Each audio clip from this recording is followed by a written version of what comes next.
Picture a world where fashion wasn't just about looking good. It was about defying logic, bending physics, and sometimes even risking your life for the sake of style. Imagine squeezing into a dress so wide you couldn't fit through a door, or balancing a headpiece so tall it brushed the ceilings of grand ballrooms. These weren't just wild fantasies, they were real, everyday struggles for people in history who embraced trends so bizarre, you'll wonder how they ever caught on. From powdered wigs crawling with lice to shoes so pointy they required chains to walk, fashion has always been a playground for the outrageous, the impractical, and the downright bewildering. Today, we're diving into 25 of the most jaw-dropping historical fashion trends that will leave you equal parts fascinated and baffled.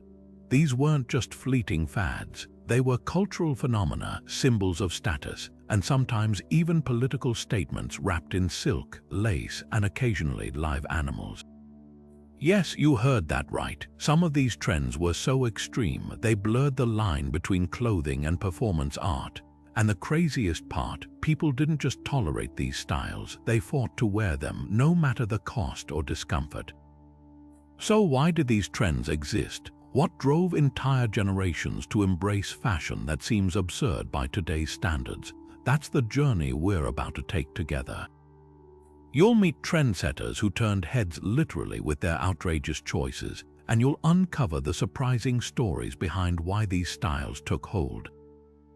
Some were born from superstition, others from sheer extravagance, and a few, well, let's just say desperation played a role. Whether you're a history buff, a fashion lover, or just someone who enjoys a good wait that really happened. This is one ride through time you won't want to miss. So settle in, because we're about to unravel the weird, wonderful, and often wince-inducing world of historical fashion gone wild. Let's start with a shoe so outrageous it makes today's tallest stilettos look like child's play, the Chopine. Originating in 16th century Venice, these towering platform shoes weren't just a fashion statement, they were a full-blown spectacle. Some reached over 20 inches in height, elevating their wearers so dramatically they needed servants or canes just to stay upright. Walking in them was practically impossible without assistance, but that was the whole point. The higher the Chopine, the more wealth it signaled. These shoes weren't about practicality, they were about flaunting privilege. Imagine teetering around Venice's canals in what amounted to miniature stilts, your skirts barely brushing the ground beneath you. The Chopine wasn't just footwear, it was a symbol.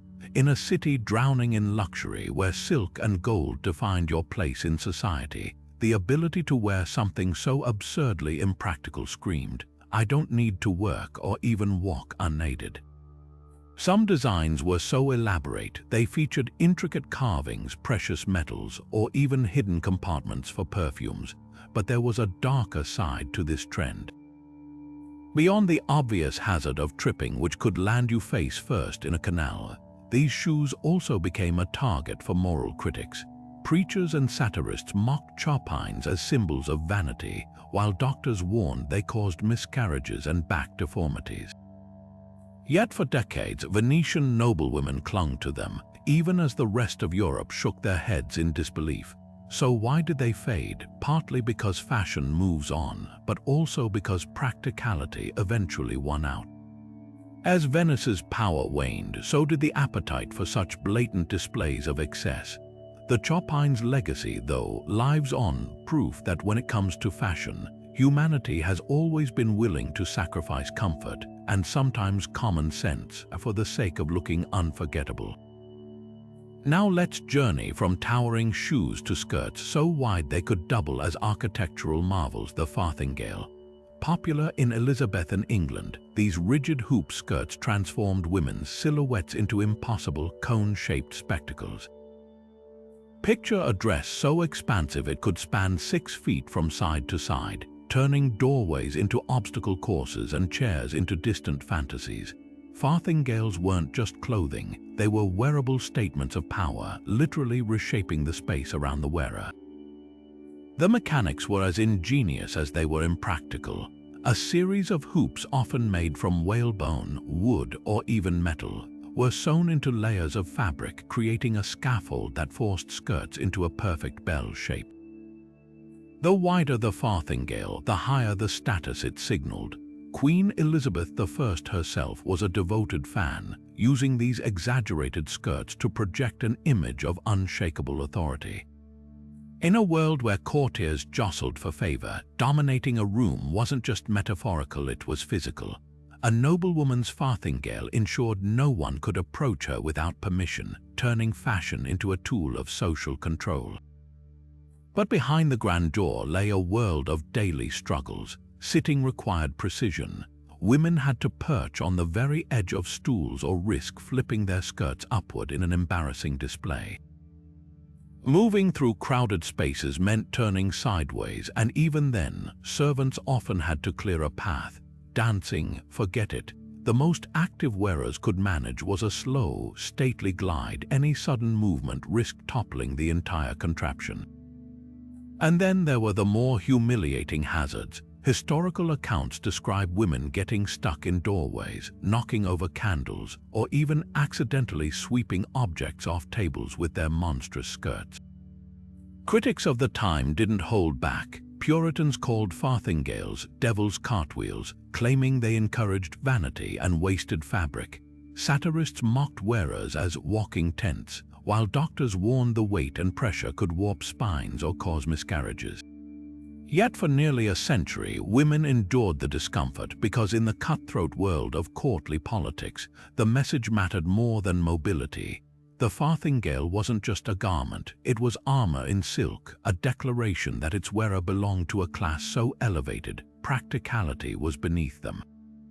So why did this trend finally collapse? Partly because fashion evolved toward softer silhouettes, but also because society began questioning the extremes of aristocratic excess. The farthingale's downfall mirrored the decline of rigid hierarchies, making way for styles that allowed actual movement. Yet its legacy endures in modern haute couture, where designers still play with exaggerated shapes to challenge norms. From runway crinolines to avant-garde performance art, the spirit of the farthingale lives on, proof that when it comes to fashion, sometimes the most outrageous statements are the ones history remembers best. If you think today's fashion embraces drama, wait until you hear about the ruffle craze that swept through 17th century Europe like a whirlwind of fabric. This wasn't just about adding a little flair, it was about drowning in layers upon layers of ruffles, each one more extravagant than the last. Collars grew so wide they resembled dinner plates, sleeves ballooned to absurd proportions, and even shoes weren't spared from the frilly madness. The aristocracy didn't just wear these ruffles, they weaponized them, turning fabric into a blatant display of wealth and power. At the height of this trend, the ruff, a stiff, pleated collar, became the ultimate status symbol. Some stretched over a foot wide, framing the wearer's face like a porcelain doll on a lace doily. But these weren't soft, delicate accents, they were architectural feats. Stiffened with starch or even wire supports, ruffs required careful maintenance and a small army of servants to keep them pristine. Imagine trying to eat, drink, or even turn your head while wearing what amounted to a fabric satellite dish around your neck.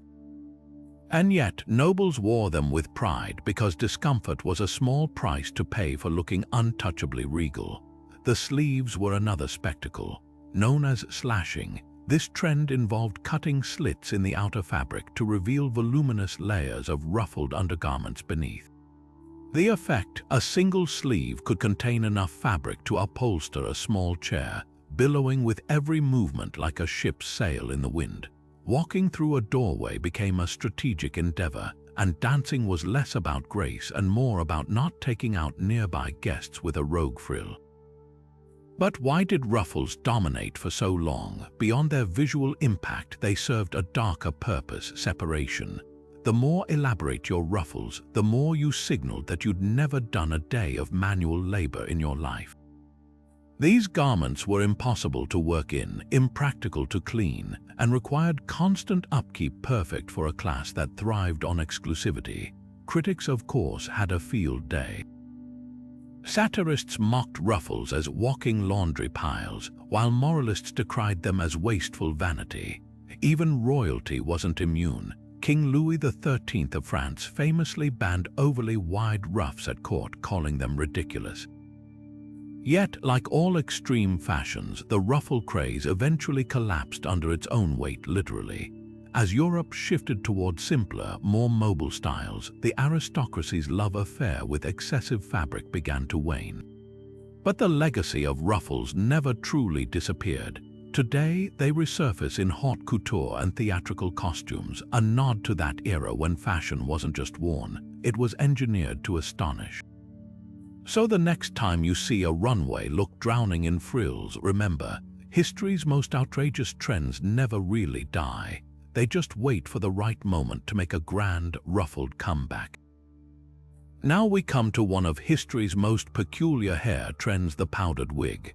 Far from a simple fashion statement, these towering white masterpieces started as a desperate cover-up and morphed into a glittering status symbol.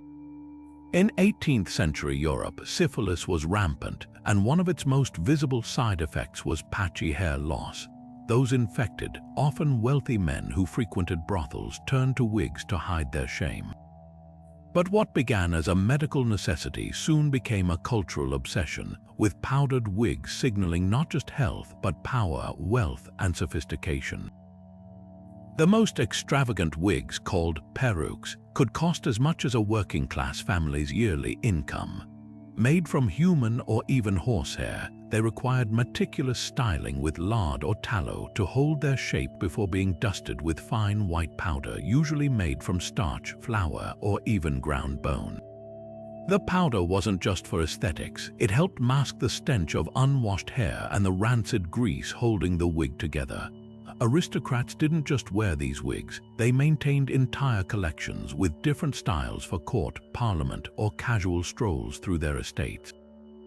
King Louis XIV of France, who popularized the trend after his own hair began thinning, owned hundreds, each more elaborate than the last. Yet for all their grandeur, powdered wigs were a nightmare to live with.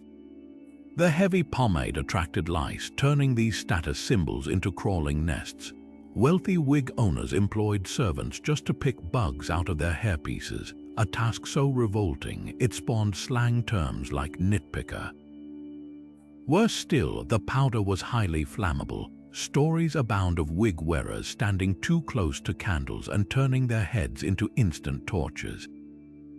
One unlucky English barrister reportedly set his wig ablaze mid-trial, sending the courtroom into chaos. So why did anyone tolerate such impracticality? Because in a world where appearances dictated power, discomfort was trivial compared to the message a towering peruke sent. The bigger and whiter your wig, the more untouchable you appeared. Judges adopted them to seem impartial and imposing, while politicians used them to project authority. Even after syphilis became less stigmatized, the wig endured, proof that fashion often outlives its original purpose.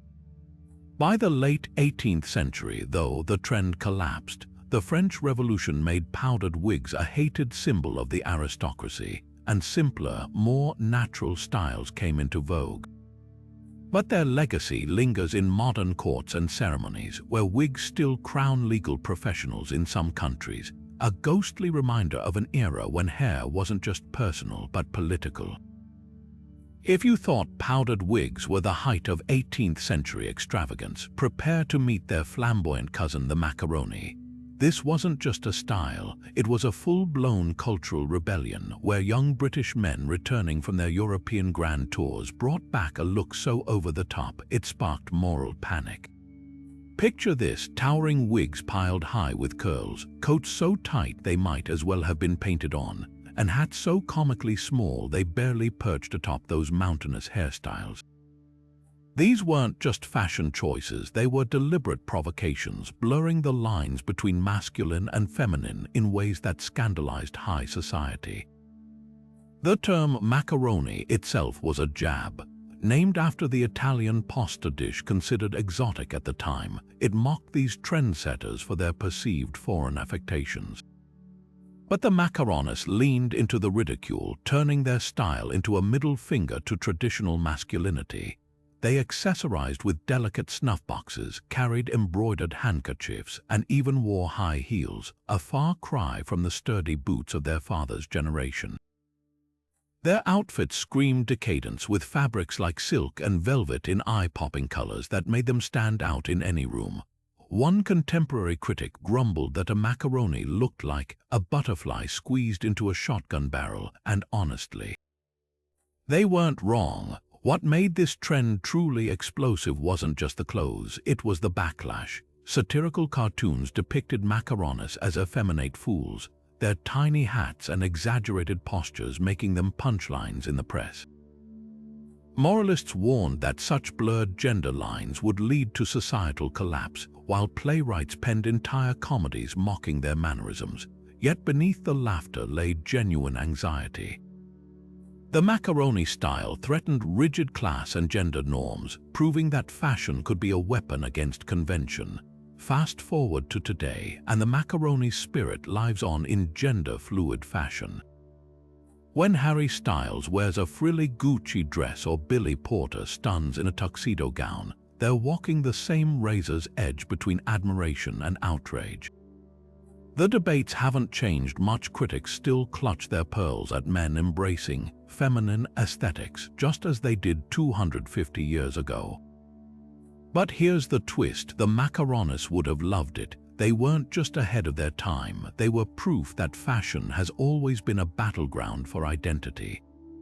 And while their wigs may be dust, their rebellion still echoes in every designer who dares to dismantle the binary, one outrageous outfit at a time. The pannier wasn't just a skirt, it was a social revolution in fabric and wire, reshaping not only women's bodies but the very architecture of society. Emerging in the early 18th century, these side hoop contraptions took the concept of hip padding to absurd new extremes, stretching women's silhouettes so wide they could barely pass through doorways. Picture a gown wide enough to seat 3 children on either side, its rigid framework extending horizontally like the wings of a grounded bird. At their peak, some panniers spanned over 6 feet from edge to edge, turning every entrance into a calculated maneuver and every gathering into a spatial puzzle. What began as a practical solution, layers of padding to create fashionable volume, soon escalated into a competitive spectacle among the French aristocracy. The wider your panniers, the higher your status, with queens and duchesses vying to outdo each other in sheer square footage. Marie Antoinette famously wore panniers so expansive they required custom-built furniture just to accommodate her. Chairs grew armless, doorways widened, and ballrooms adjusted their layouts, all to make room for these living, breathing monuments to excess. But the pannier wasn't just about vanity, it was a meticulously engineered tool of social control. The width dictated personal space long before social distancing entered the lexicon. At court, a noblewoman's panniers acted as a barrier, literally and symbolically preventing unapproved proximity. To approach someone of higher rank required careful navigation, with bows and curtsies adjusted to avoid collisions. Even sitting became a diplomatic act. Special stools with open sides were designed so wearers could descend gracefully without crushing their frameworks, though missteps still led to humiliating mishaps like toppling sideways, trapped in a cage of one's own making. The backlash was inevitable. Critics mocked pannier-clad women as walking bookshelves or human sideboards, while philosophers like Rousseau lamented how fashion dehumanized women into walking sculptures. Practical concerns mounted too. Wearers couldn't hold their own children close, navigate narrow staircases, or even feel the touch of a dance partner's hand. By the late 18th century, as revolutionary fervor simmered, the pannier's extravagance made it a target. The French Revolution didn't just topple monarchies, it toppled waistlines, with simpler, more natural silhouettes replacing what had come to symbolize aristocratic decadence. Yet for all its impracticality, the pannier left an undeniable mark. It challenged architecture, dictated etiquette, and redefined personal space in ways that still resonate. Modern fashion designers often revisit its silhouette, from Alexander McQueen's runway fantasies to avant-garde performance art. The pannier proved clothing could be more than adornment. It could reshape reality itself, one absurd, glorious inch at a time. The Crakow shoe wasn't just footwear, it was a medieval engineering marvel gone rogue, with toes so absurdly long they defied both gravity and common sense. Originating in 14th century Poland, these shoes featured points that curled upward like scimitars, often extending 12 inches or more beyond the wearer's actual feet. But here's the kicker: some styles grew so extreme, wearers had to chain the tips to their knees just to walk without tripping. Imagine shuffling through muddy streets, your footwear literally shackled to your legs, all because fashion declared that longer equaled loftier. This trend wasn't just impractical, it was political. The length of your Krakow's points signaled your social rank, with nobility flaunting tips so lengthy they required reinforced whalebone or even silver wire to maintain their shape. Knights trussed their chains with silk ribbons, while merchants desperate to mimic the elite opted for cheaper, floppier versions that slapped the ground with every step. The clergy, however, saw nothing holy in this obsession. Preachers condemned Krakow's as devil's fingers, accusing wearers of pride and moral decay. Some even claimed the shoe's exaggerated points mimicked the claws of Satan himself. By the late 1400s, multiple European cities banned them outright, with laws threatening fines or public humiliation for anyone daring to don the forbidden footwear. Yet the Krakow's downfall wasn't just due to moral panic. These shoes were downright hazardous. Chronicles describe wearers stumbling into fires, getting tangled in rushes, or even impaling their own toes while climbing stairs. Soldiers found them useless in battle, and laborers who actually needed to walk mocked them as instruments of torture. Even the wealthy eventually admitted defeat when fashion shifted toward broader, more stable silhouettes. But the Krakow's legacy lingers in modern design. From the pointed Winklerpicker boots of 1960s rockers to avant-garde runway looks, that audacious elongation still captivates. It's a reminder that fashion's most outrageous trends often emerge from a simple, dangerous question. What if we took this too far? And for a brief, glorious century, the answer was a shoe so extreme it needed literal restraints. The Ruff Collar wasn't just a fashion accessory, it was a wearable fortress of starch and status, turning necks into pedestals and dining into a precarious spectacle. Emerging in 16th century Europe, these elaborate pleated collars started as modest frills before ballooning into rigid, plate-sized halos that framed the face like a lace doily on steroids. The wider your ruff, the higher your rank, with some stretching so far they practically grazed the shoulders of nearby courtiers. But achieving this pristine, sculpted look required a bizarre alchemy of fabric, water, and starch. So much starch that wearers might as well have been carrying a bread basket around their necks. The process of creating these collars was half science, half sorcery. Linen or lace would be pleated into delicate folds, then dipped in a mixture of starch, often made from wheat, rice, or even crushed animal bones, before being shaped around heated metal cylinders called poking sticks. The result, a collar so stiff it could stand on its own, immune to wrinkles and defiant against gravity. Wealthy households employed specialist laundresses just to maintain these ruffs, because one wrong move in cleaning could reduce a week's labor to a limp, shapeless mess. The irony: while ruffs symbolized cleanliness and refinement, the starch used to stiffen them attracted lice and vermin, turning these pristine circles into bug motels.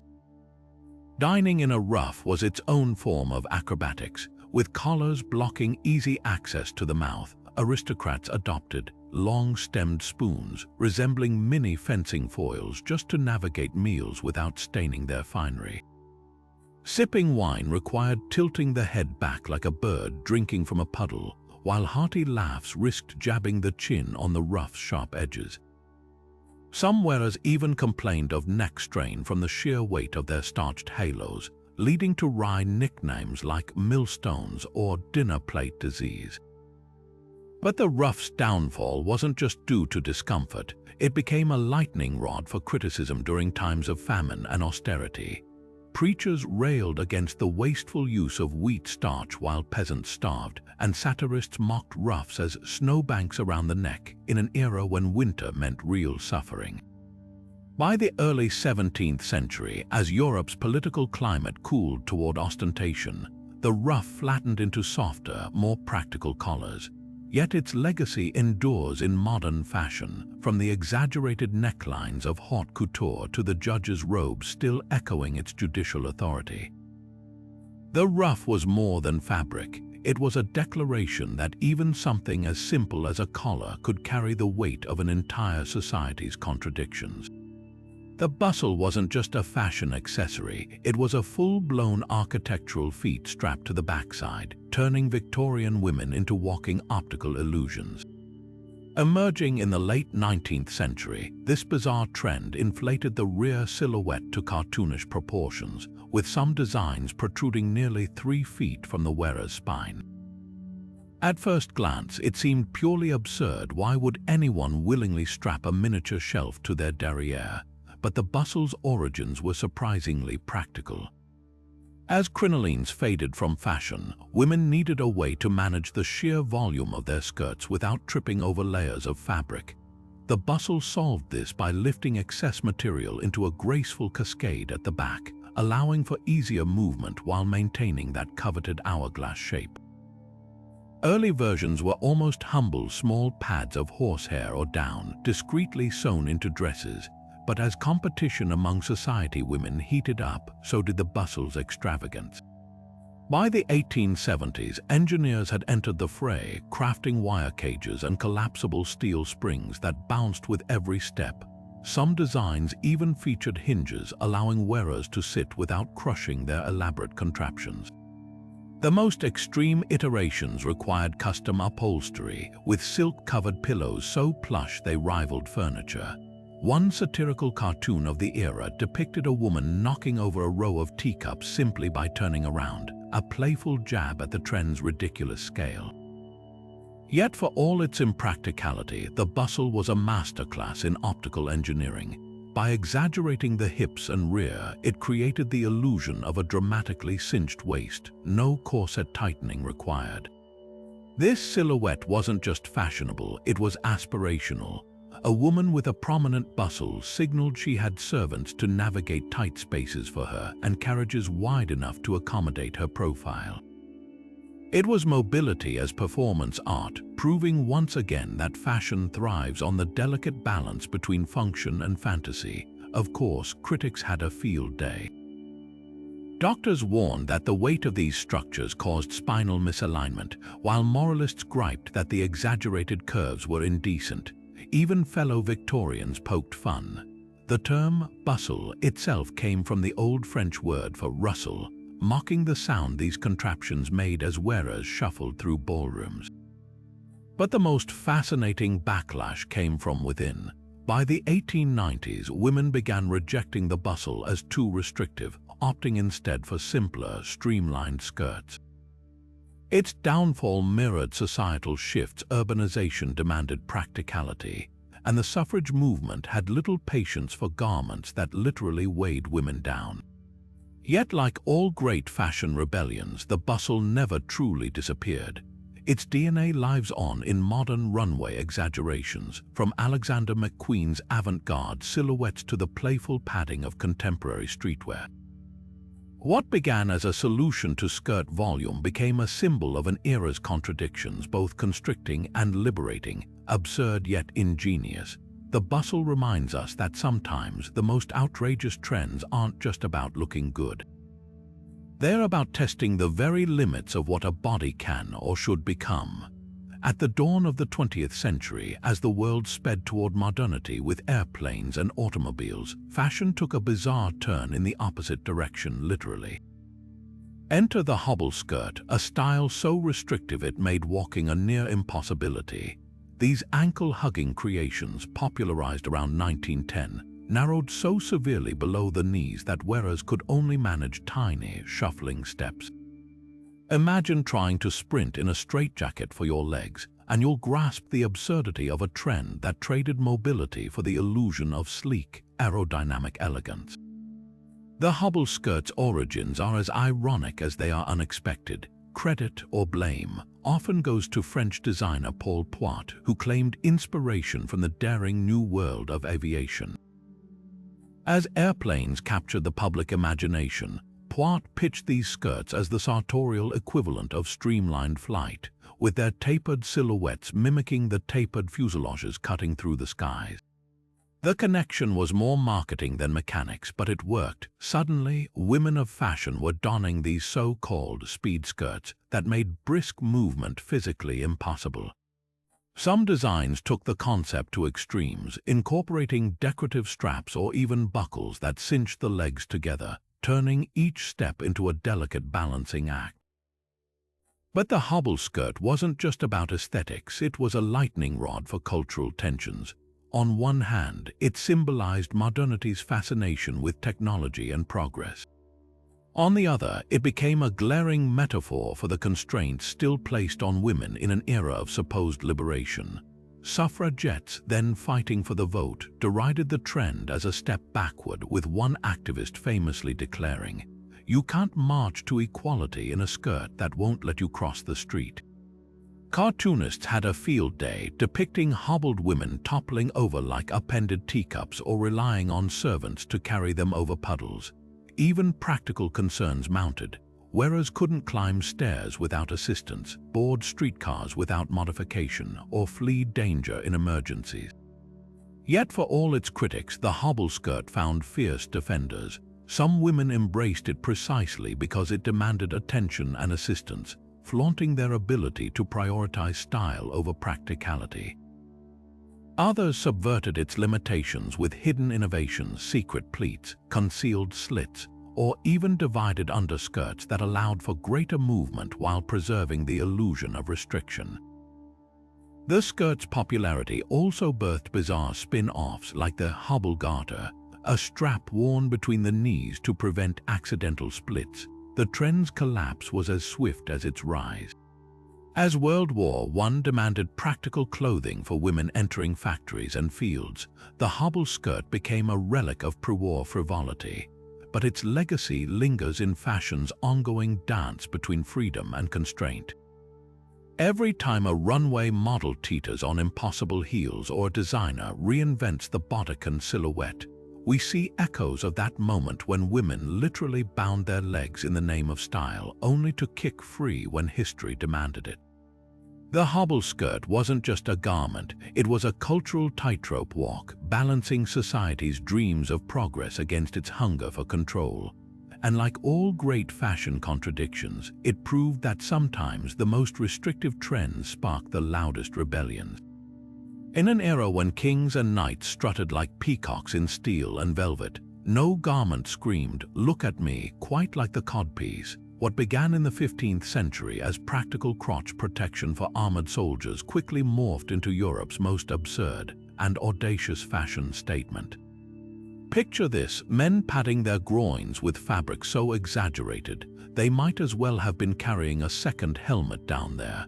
By the reign of Henry VIII, these protrusions weren't just functional, they were flamboyant declarations of virility, power, and sheer, unapologetic ego. The codpiece's origin story is refreshingly practical. Medieval knights needed armor for every body part, but articulated plate mail left the groin dangerously exposed. Early versions were simple flaps of chainmail or stiffened linen, buckled discreetly over the crotch. But as doublets got shorter and hose became tighter, modesty demanded something more structured. Enter the codpiece, a padded triangle that started as coverage and ended up as a carnival of masculinity. By the 16th century, these accessories had ballooned into bulbous, gem-encrusted sculptures, lined with silk and sometimes even hollowed out to store small treasures. One particularly ambitious nobleman commissioned a codpiece that could unscrew to reveal a hidden compartment for sweets, because nothing says a mighty ruler like pulling bonbons from your breeches. But this trend wasn't just about vainglory, it was political theater. In a world where royal legitimacy hinged on producing male heirs, a prominent codpiece signaled more than just confidence, it was propaganda. Henry VIII, who famously struggled to secure the Tudor line, wore increasingly elaborate versions as his marital dramas unfolded. Portraits from the time show him almost jousting with his own regalia, the fabric straining under embroidery and jewels. The message: this king wasn't just powerful, he was potent. Even armor got in on the act, with battlefield codpieces forged from steel and polished to a mirror shine, as if daring enemies to look away.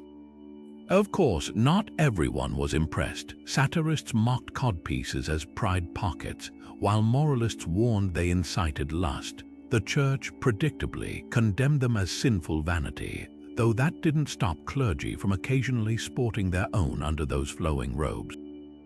Even functionality took a hit. Some codpieces were so overstuffed, wearers had to sit with their legs splayed like frogs, and mounting a horse required careful adjustments to avoid unseemly silhouettes. What's truly fascinating is how the codpiece mirrored society's anxieties about masculinity itself. As syphilis ravaged Europe and male fertility became a public obsession, these padded props offered psychological armor. They peaked just as the Renaissance was redefining manhood, when scholars debated everything from anatomy to courtly love. By the late 16th century, as fashion shifted toward slimmer silhouettes, the codpiece deflated into obscurity. But its spirit never died. From Elvis's hip-thrusting jumpsuits to runway designs that play with gendered tailoring, that same audacious energy lives on. The codpiece wasn't just clothing, it was a battle cry stitched in silk, proof that sometimes fashion's most outrageous statements are the ones that hit closest to home. For over 1,000 years, one of history's most painful beauty standards reshaped the bodies and lives of millions of Chinese women: foot binding. This brutal practice, which began during the Song dynasty, aimed to create the coveted 3-inch golden lotus, a foot so tiny and arched it could fit into palm-sized slippers. The process started in childhood, as young girls' feet were systematically broken and bound with tight bandages, folding the toes under the sole until the arch snapped upward. The ideal result: a foot no longer than 3 to 4 inches, permanently deformed into a shape resembling a crescent moon. But behind the delicate silk shoes that encased these feet lay unimaginable suffering, and a cultural obsession that intertwined beauty, status, and oppression in ways that still resonate today. The lotus shoe itself was a masterpiece of deception, exquisitely embroidered with floral motifs, animals, or even erotic scenes. These slippers hid their gruesome purpose beneath layers of artistry. Made from luxurious fabrics like satin or damask, they often featured elaborate soles crafted from layers of cotton or paper, sometimes reinforced with horsehair for durability.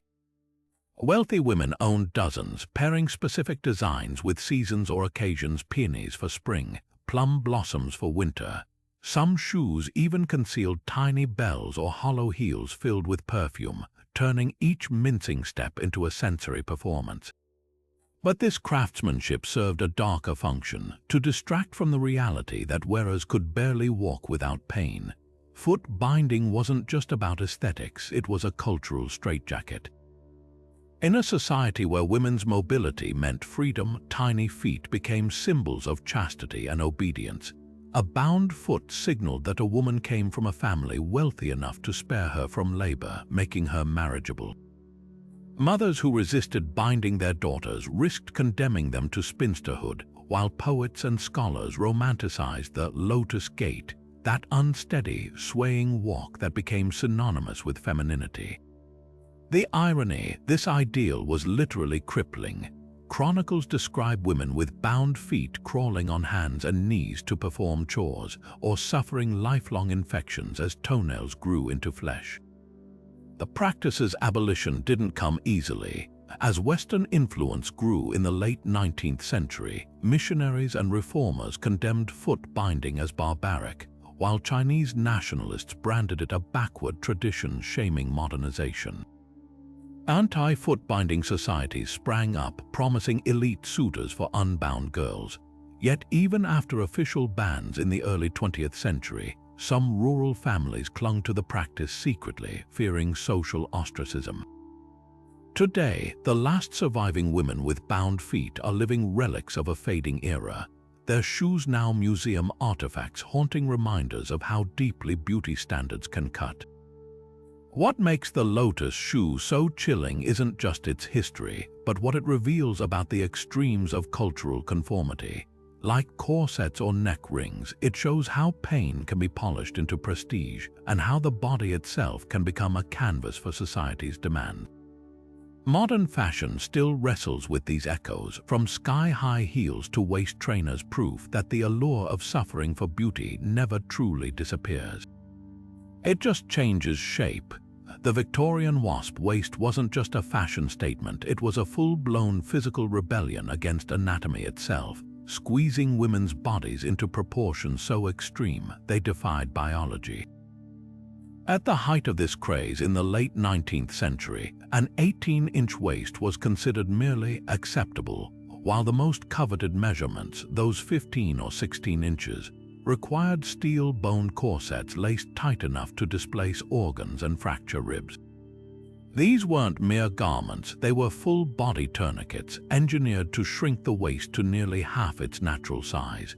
The effect, a silhouette so exaggerated, it turned women into living hourglasses with busts and hips that seemed to burst forth like overripe fruit from a singed stem. The process of achieving this look was as brutal as it sounds. Corsets lined with whalebone or steel rods, sometimes up to 60 bones per garment, were tightened incrementally over months, often starting in adolescence when bones were more malleable. A lady's maid might plant a foot on the bed frame for leverage, pulling the laces with both hands until the wearer's breath came in shallow gasps. Fainting spells were so common, they became a running joke in period literature, and etiquette manuals advised women to carry smelling salts at all times. But the most persistent myth that women underwent rib removal surgeries is just that, a myth. While some may have fantasized about the procedure, actual medical records show no evidence of such extreme interventions.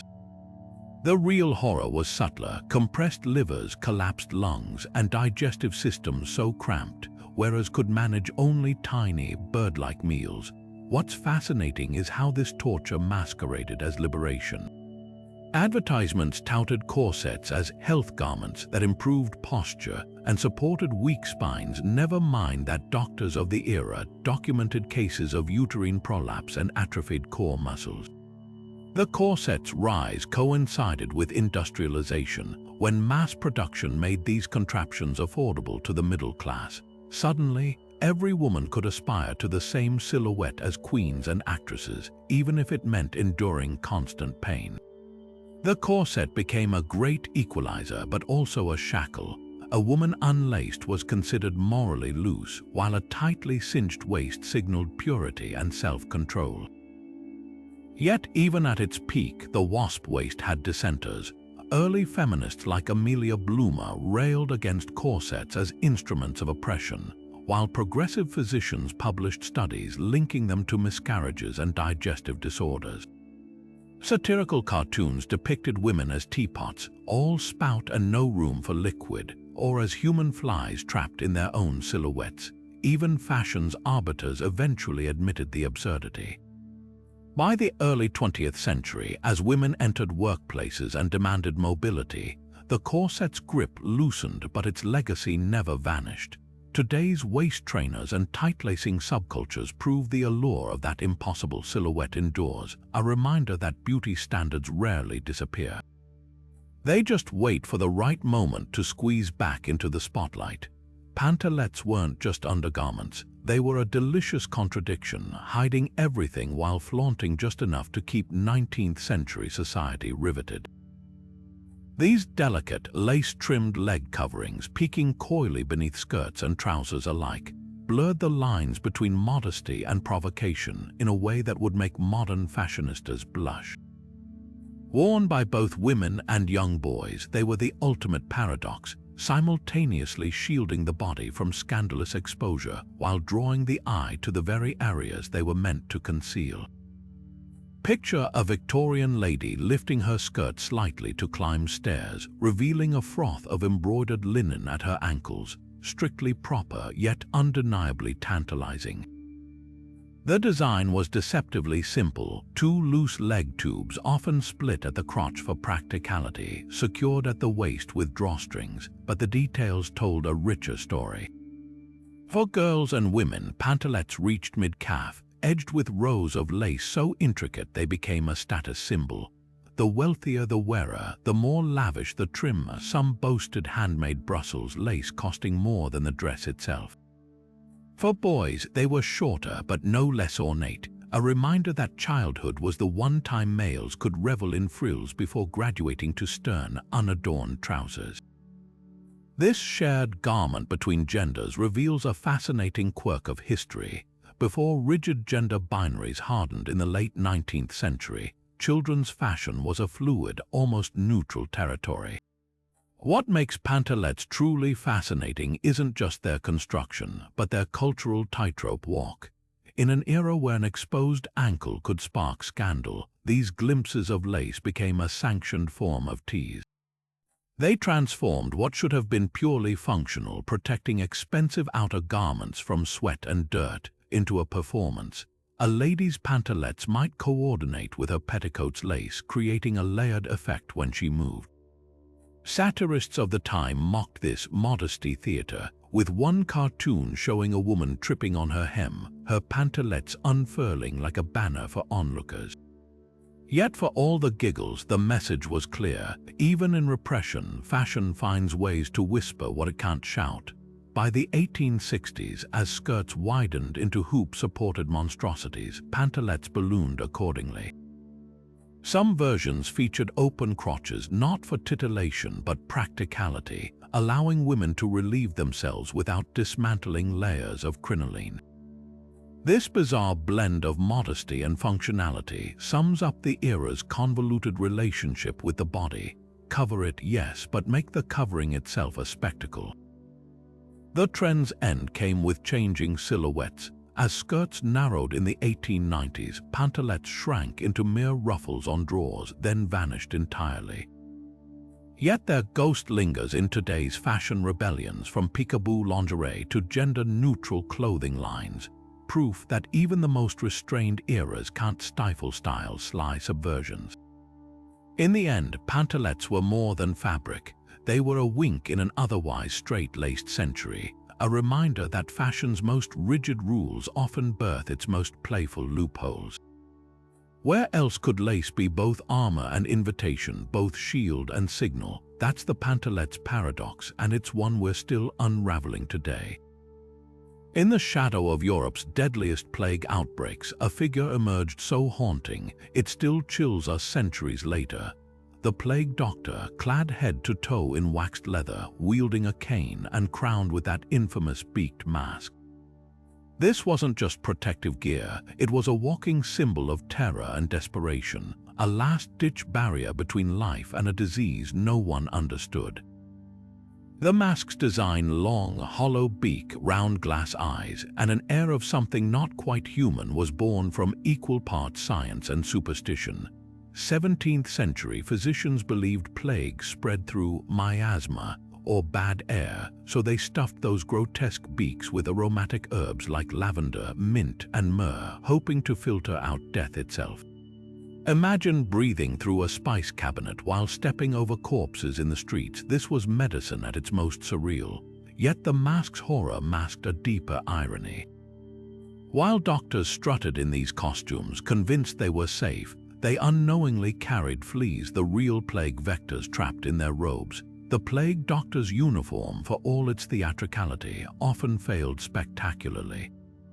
Wealthy cities hired these physicians as symbols of control. paying them to walk the streets, diagnosing victims, often by poking them with that long cane to avoid touch. But the truth was grimmer. Many plague doctors were unqualified hacks or even criminals pressed into service, their beaked visages hiding not just fear but fraud. What's fascinating is how this macabre relic found new life.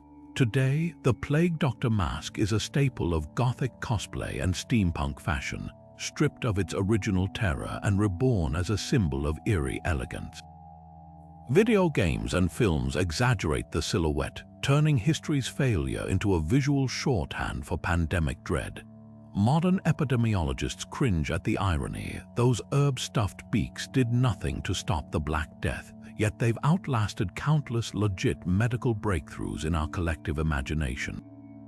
The plague doctor mask endures because it's more than a medical artifact. It's a mirror. In its hollow eyes, we see our own fears of disease, our theatrical attempts to control the uncontrollable. From Venetian plague wards to Comic-Con, this bizarre trend reminds us that when faced with mortality, humanity will always reach for two things: science and a really good costume. In the midst of corsets and crinolines that squeezed women into silent statues, one radical outfit dared to scream for change: the bloomer costume. This audacious ensemble of loose trousers under a knee-length skirt erupted in 1851 like a sartorial Molotov cocktail, challenging not just fashion norms but the entire social order. Named after activist Amelia Bloomer, who championed the style in her feminist newspaper, The Lily, these Turkish trousers were more than fabric. They were a manifesto stitched in cotton, declaring that women deserved both freedom of movement and freedom of thought. The design itself was revolutionary in its simplicity. Billowy pantaloons gathered at the ankles, paired with a shortened skirt that actually allowed wearers to walk without tripping or lifting layers to cross streets. For the first time, women could climb stairs without assistance, ride bicycles without scandal, and heaven forbid breathe deeply without whalebone constraints. But to Victorian eyes, these practical trousers might as well have been flaming torches. Newspapers caricatured bloomer-clad women as hybrid creatures, while clergymen warned the outfits would lead to moral decay and even infertility. One particularly hysterical editorial claimed the trousers would unsex women, turning them into domineering monsters who neglected children and abandoned kitchens. Amelia Bloomer fought back with wit and wisdom, publishing letters from supporters who praised the comfort and health benefits of the outfit. Suffragists like Elizabeth Cady Stanton and Susan B. Anthony adopted the style, using its visibility to draw crowds to lectures on women's rights. The trousers became a uniform for progress, linking dress reform to broader battles for education, employment, and the vote. Even across the Atlantic, pioneers like Britain's Lady Harberton took up the cause, founding the Rational Dress Society to promote practical clothing. Yet for all its idealistic fervor, the bloomer movement faced brutal headwinds. Women wearing the outfit were pelted with rubbish in streets, denied service in shops, and even arrested for disorderly conduct. The backlash revealed a bitter truth. Society feared liberated women more than any plague. By the 1860s, even stalwarts like Stanton reluctantly returned to long skirts, realizing the controversy over trousers was overshadowing their message. The bloomer costume faded, but its spirit smoldered, waiting. What makes this rebellion so poignant isn't its failure, but its foresight.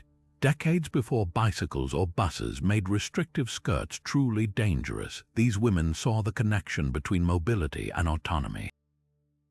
Today, when leggings are office wear and women scale mountains in hiking pants, we're living the future bloomer imagined.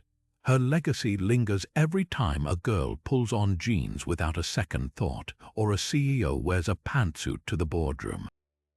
The bloomer outfit wasn't just ahead of its time, it was a time capsule planted in an era of petticoats waiting for the world to grow into its promise. And grow it did. In the 18th century, a pale complexion wasn't just fashionable, it was a lethal obsession. aristocrats across Europe slathered their skin with Venetian ceruse, a paste so toxic it could eat through flesh, all in pursuit of the ultimate status symbol, a face as white as marble. This wasn't just makeup, it was a slow-acting poison disguised in porcelain elegance.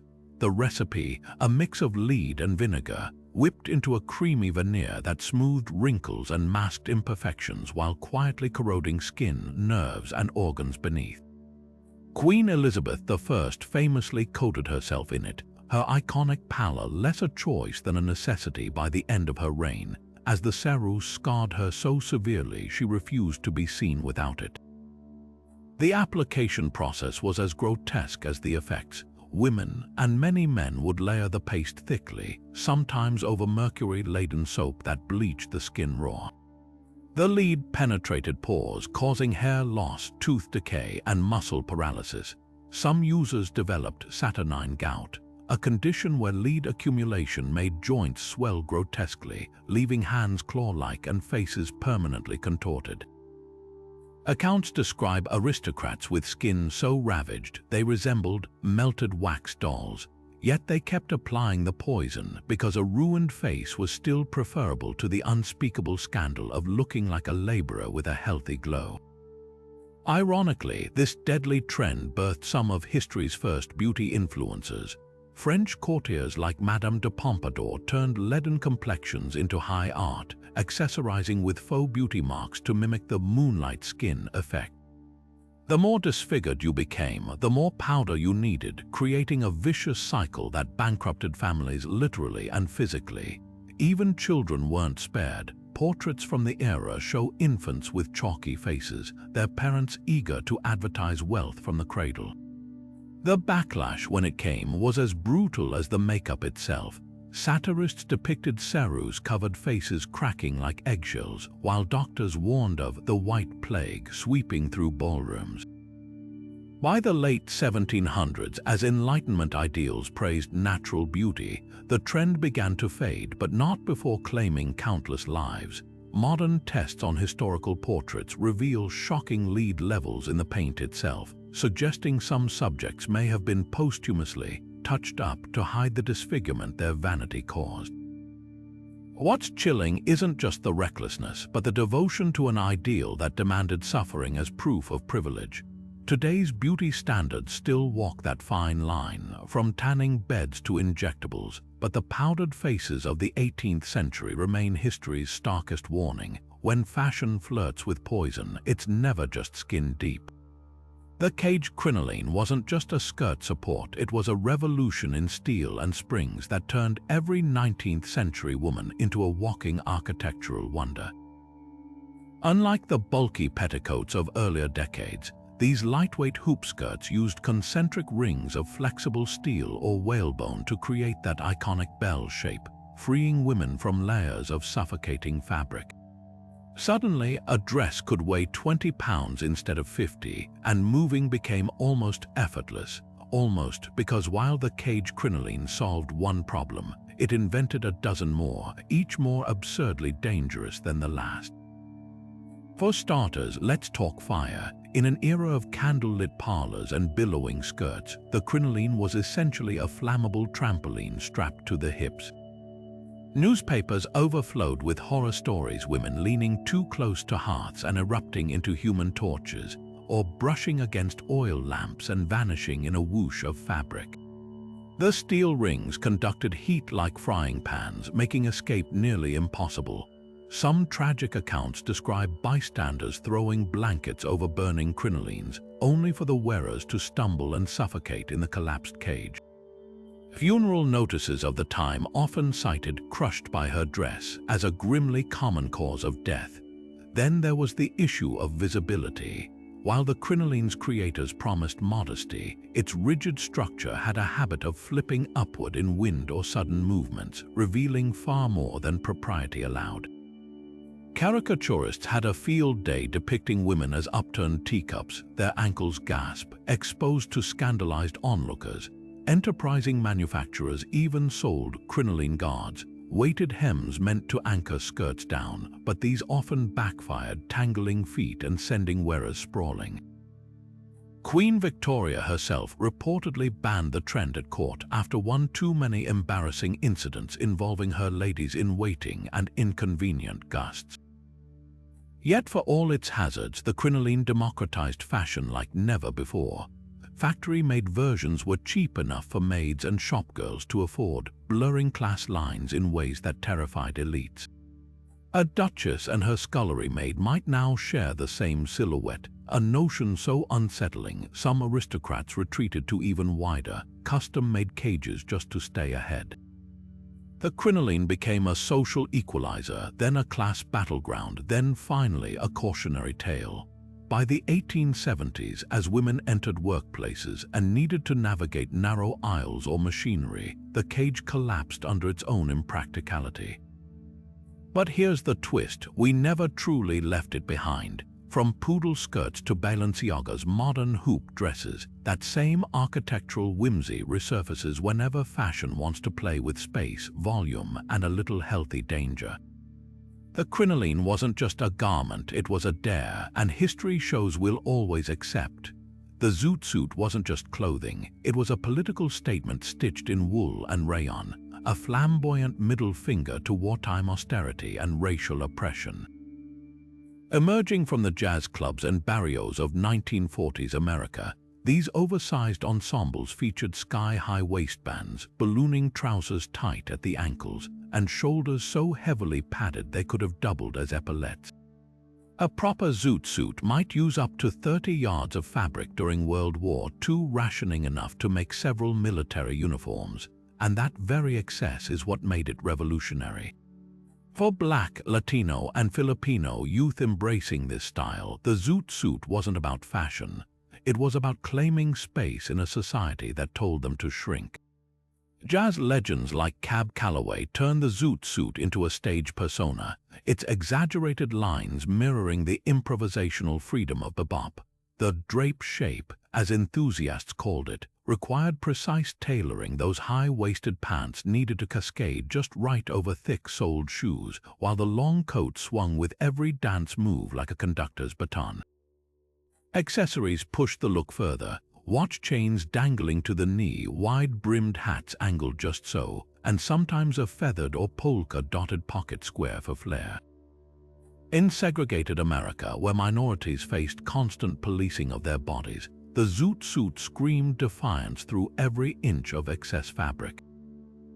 But that defiance came at a cost. As fabric rationing tightened in 1942, the U.S. War Production Board explicitly banned zoot suits as wasteful. Newspapers painted wearers as unpatriotic, while white servicemen on leave began attacking zoot-clad youth in the streets. The infamous zoot suit riots of 1943 saw mobs of sailors dragging Latino kids from theaters and streetcars, stripping and beating them while police stood by. What started as sartorial rebellion became a lightning rod for racial violence, proving that even clothing could become a battlefield when it symbolized resistance. Yet the zoot suit spirit couldn't be outlawed. It resurfaced in hip-hop's baggy fashions, in the retro stylings of modern jazz clubs, and even in high-end runway collections paying homage to its legacy. More than fabric, it was a lesson. When society tries to make you small, sometimes the boldest act is to take up more space, shoulders wide, head high, and threads loud enough to echo through history. If you think modern clown shoes look ridiculous, wait until you see the duckbill shoes that stomped through Henry VIII's court. These preposterous leather contraptions featured toe boxes so wide and flat, they genuinely resembled the webbed feet of waterfowl, some spanning over 6 inches across. Far from a joke, these shoes were the ultimate power move in Tudor England, transforming aristocratic feet into literal pedestals that announced their wearer's status with every exaggerated step. The duckbill's design was as intentional as it was absurd. Made from the finest imported leathers and often lined with luxurious fabrics like velvet, they required skilled cobblers to construct their signature splayed shape. Some versions even incorporated intricate slashing, deliberate cuts in the upper leather that revealed colorful linings beneath, a technique borrowed from military uniforms to show off a wearer's wealth, since only someone who didn't labor could afford such delicate, easily ruined footwear. The wider the toe, the higher the rank, with some courtiers competing to outdo each other in sheer breadth. Ambassadors wrote home baffled by Englishmen waddling through palace halls like geese in doublets, their shoes slapping loudly against the floors. But why animal feet? The trend tapped into Tudor-era obsessions with heraldry and symbolism.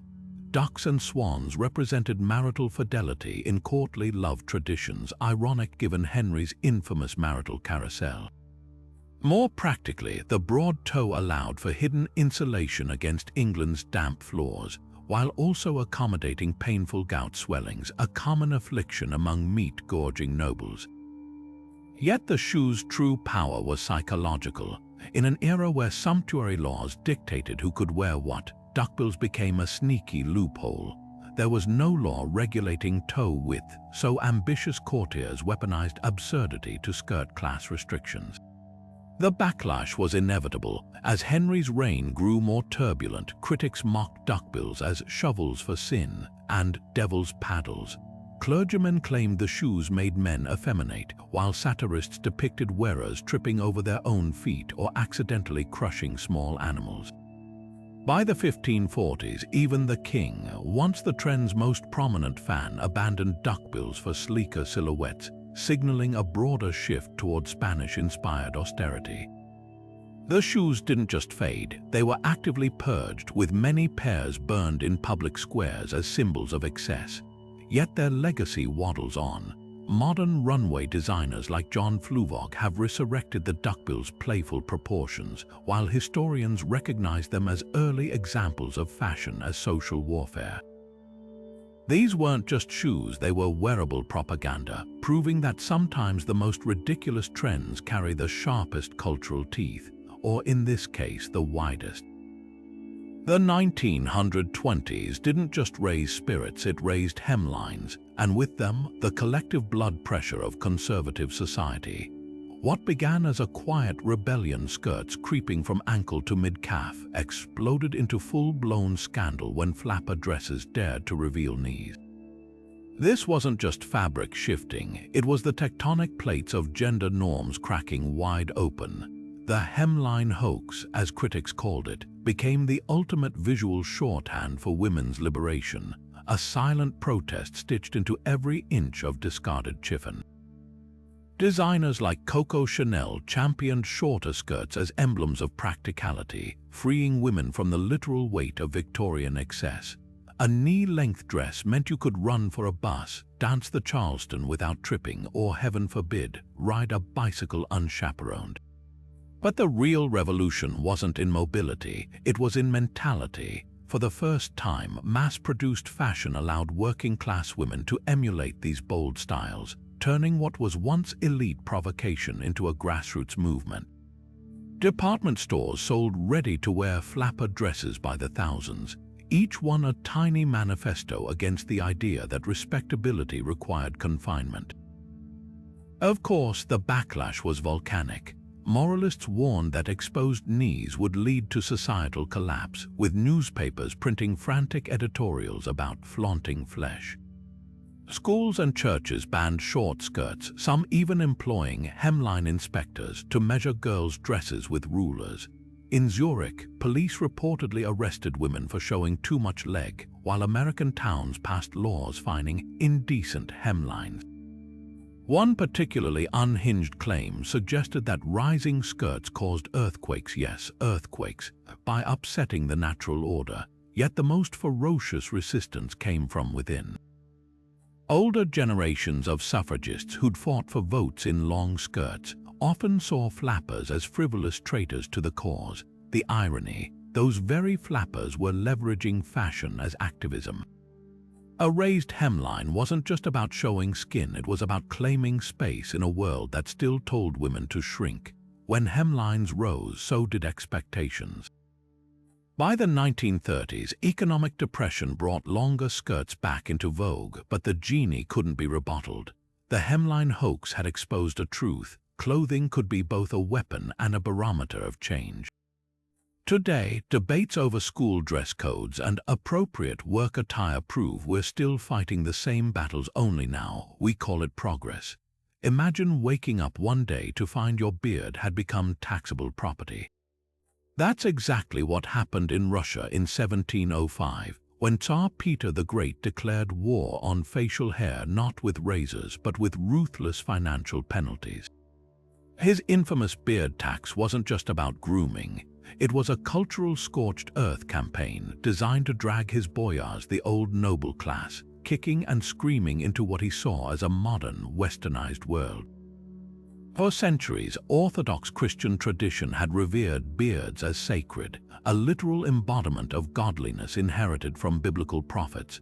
To shave was to defy God's image, or so the clergy thundered from their pulpits. But Peter, fresh from his incognito tour of Europe, saw things differently. To him, beards symbolized backwardness, a stubborn attachment to medieval ways that kept Russia isolated from the enlightened West. His solution hit them where it hurt, their wallets. The tax operated with bureaucratic precision. Police inspectors patrolled streets, assessing beard lengths and issuing certificates to those who paid. The fees were shockingly steep. Peasants might cough up a kopeck or two at town gates, but nobles faced annual levies equivalent to a servant's yearly wages. Paying bought you a token, a copper medal stamped with a bearded face and the mocking inscription, "The beard is a useless burden. Wear it around your neck like a badge of shame, or risk forcible shaving by the Tsar's personal barber squadron." Yet here's the twist. Instead of humiliating traditionalists, these tokens became unlikely symbols of quiet rebellion. Wealthy resistors flaunted them at court, turning state-mandated receipts into heirlooms. Some even had theirs buried with them, a final act of defiance against the clean-shaven future. Peter's methods grew increasingly theatrical. At gatherings, he'd personally shear off nobles' beards with grotesque scissors, laughing as decades of identity hit the floor. For those who still resisted, punishments escalated: exile, property seizures, even forced labor. But the beard tax backfired in ways he never anticipated. Far from erasing tradition, it cemented facial hair as a political statement. Old Believers, a dissenting Orthodox sect, grew beards longer than ever, framing their persecution as martyrdom. Underground artists caricatured Peter as the Antichrist, his smooth chin proof of his heresy. Even after his death, the tax lingered in some provinces for decades, a bizarre reminder of modernization's messy cost. What makes this trend so fascinating isn't just the pettiness, it's the psychology. Peter understood that fashion isn't superficial, it's identity carved into flesh and fabric. By attacking beards, he wasn't just changing appearances, he was rewriting Russian self-perception. Yet his heavy-handed approach sparked a counterculture that proved just as enduring. Today, from hipster beard clubs to Orthodox priests' untamed whiskers, that same tension lives on. The beard tax wasn't just a failed policy, it was a battle for Russia's soul, fought one follicle at a time. And as any barber knows, hair always grows back. The merkin wasn't just a wig, it was history's most audacious cover-up, a tiny toupee for the most intimate area imaginable. Born in the brothels and courts of 18th century Europe, these pubic wigs served a purpose as grim as it was practical, disguising the ravages of syphilis and lice. Imagine a high society courtesan, her body scarred by disease, gluing a perfectly coiled patch of horsehair or soft yak wool into place to maintain the illusion of pristine allure. The artistry was almost poetic in its deception. Each merkin carefully matched the wearer's natural hair color, sometimes even curled and powdered to coordinate with the elaborate wigs crowning their heads. It was vanity's last stand, a desperate attempt to reclaim control over bodies that medicine couldn't heal and society wouldn't forgive. But the merkin story gets darker. In an era when prostitutes faced mandatory health inspections, a well-crafted merkin could mean the difference between income and destitution. London's most infamous brothels kept drawers of them in varying styles, like a macabre accessories boutique. Some were even scented with rosewater or musk to distract from less pleasant odors. Yet for all their utility, these wigs became symbols of double standards aristocrats might demand: clean partners while hiding their own afflictions beneath layers of hair and silk. Satirists of the time had a field day penning verses about the bush that never grew, while moralists brandished merkins as proof of societal decay. Fast forward to today, and the merkin has staged a bizarre comeback, not as medical camouflage, but as a prop in burlesque and film. Actresses don them for period dramas to avoid modern grooming taboos, while performers wield them as cheeky nods to body positivity. The 2003 film The Real Cancun notoriously featured a CGI merkin to sidestep an R rating, and burlesque troupes flaunt bedazzled versions in acts celebrating bodily autonomy. It's a full-circle moment for an accessory that once whispered shame but now shouts self-expression. The merkin's journey from syphilis cover-up to symbol of artistic freedom proves that even fashion's most absurd relics can find redemption. After all, what's more human than turning desperation into defiance, one carefully placed hair at a time? In the shadow of Victorian propriety, where women laced themselves into corsets tight enough to crack ribs, a new horror emerged, one that didn't just reshape the body but invited literal parasites to the party. Enter the tapeworm diet corset, a grotesque fusion of fashion and quackery that promised effortless weight loss through what can only be described as biological sabotage.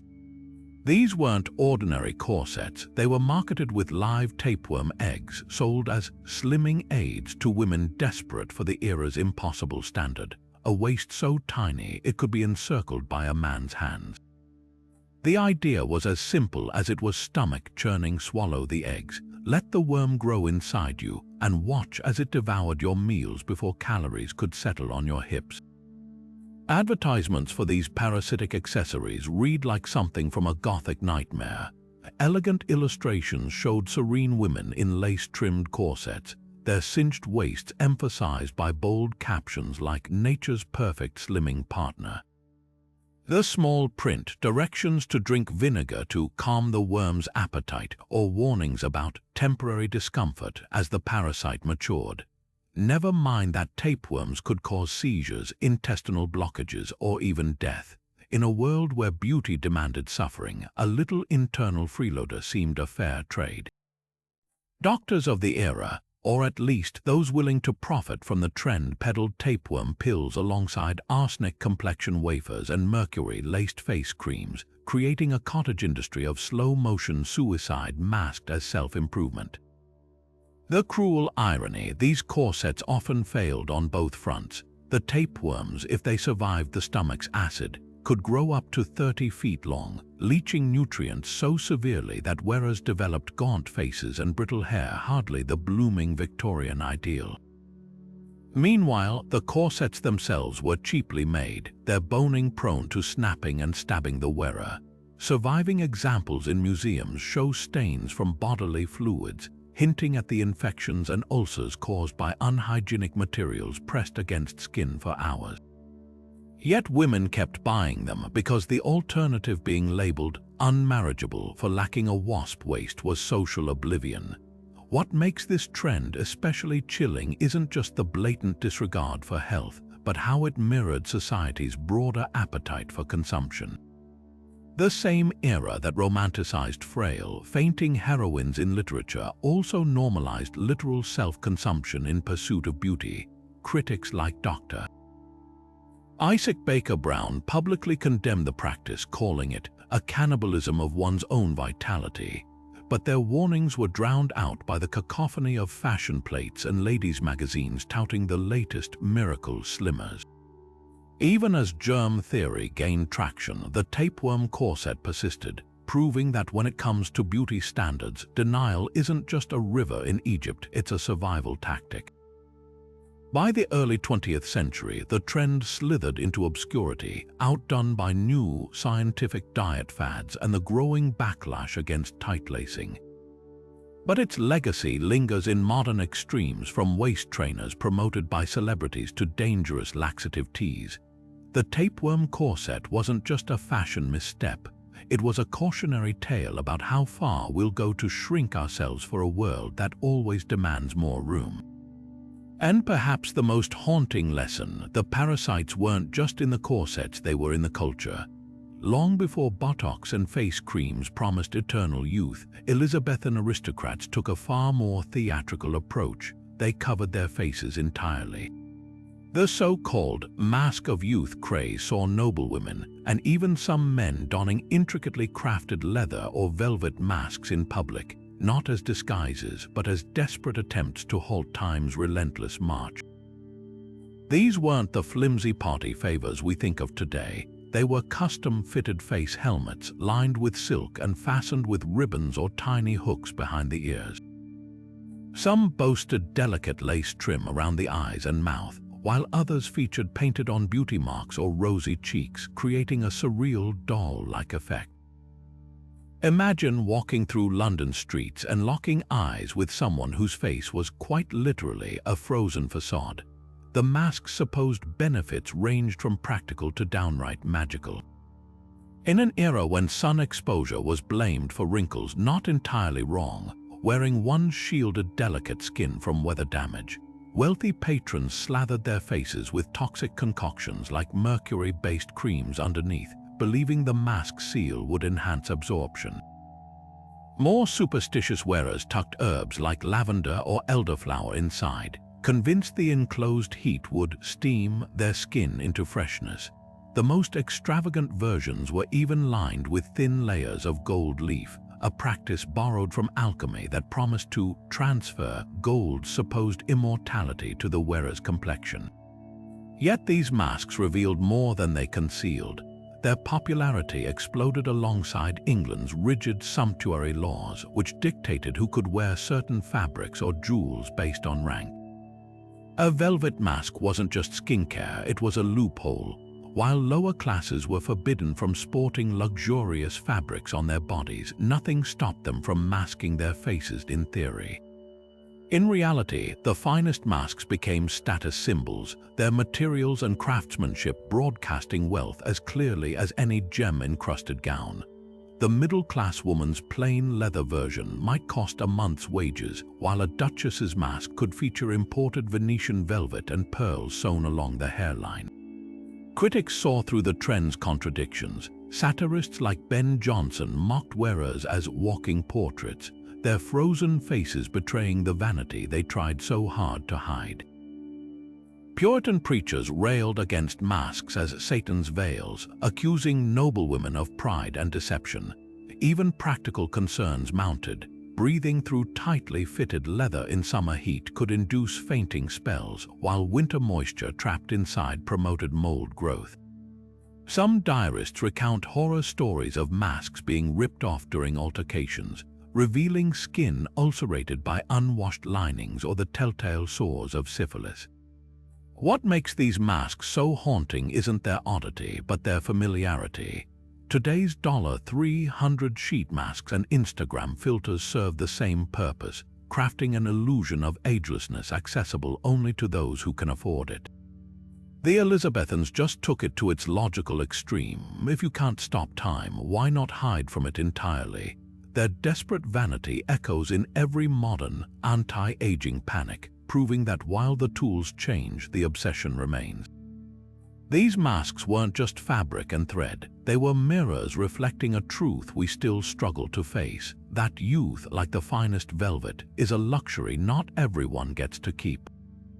From chopines that turned walking into an extreme sport, to codpieces that doubled as treasure chests, history's wildest fashion trends weren't just about style.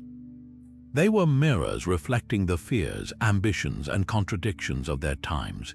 Think about it, the Elizabethan ruff collar wasn't just fabric, it was a social force field, keeping others at arm's length while screaming status. The Victorian bustle didn't just reshape skirts, it redefined personal space in an era obsessed with propriety.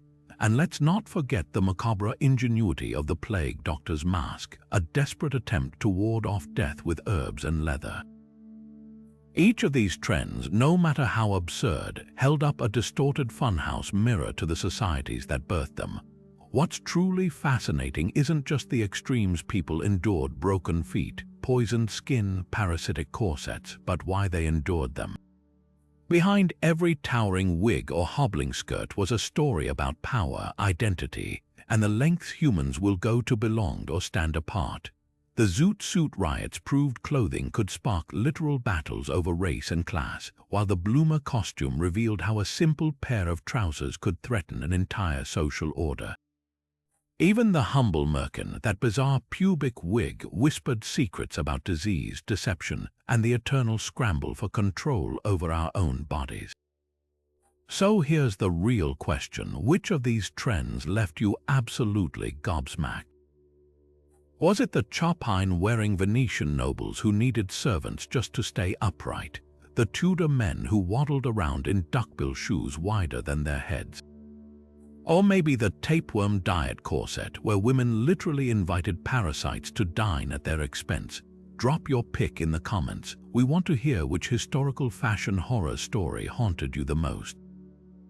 And if you loved this deep dive into the bizarre, be sure to subscribe, because history isn't just a collection of dates and battles. It's a runway where humanity struts its weirdest, wildest, and most revealing looks.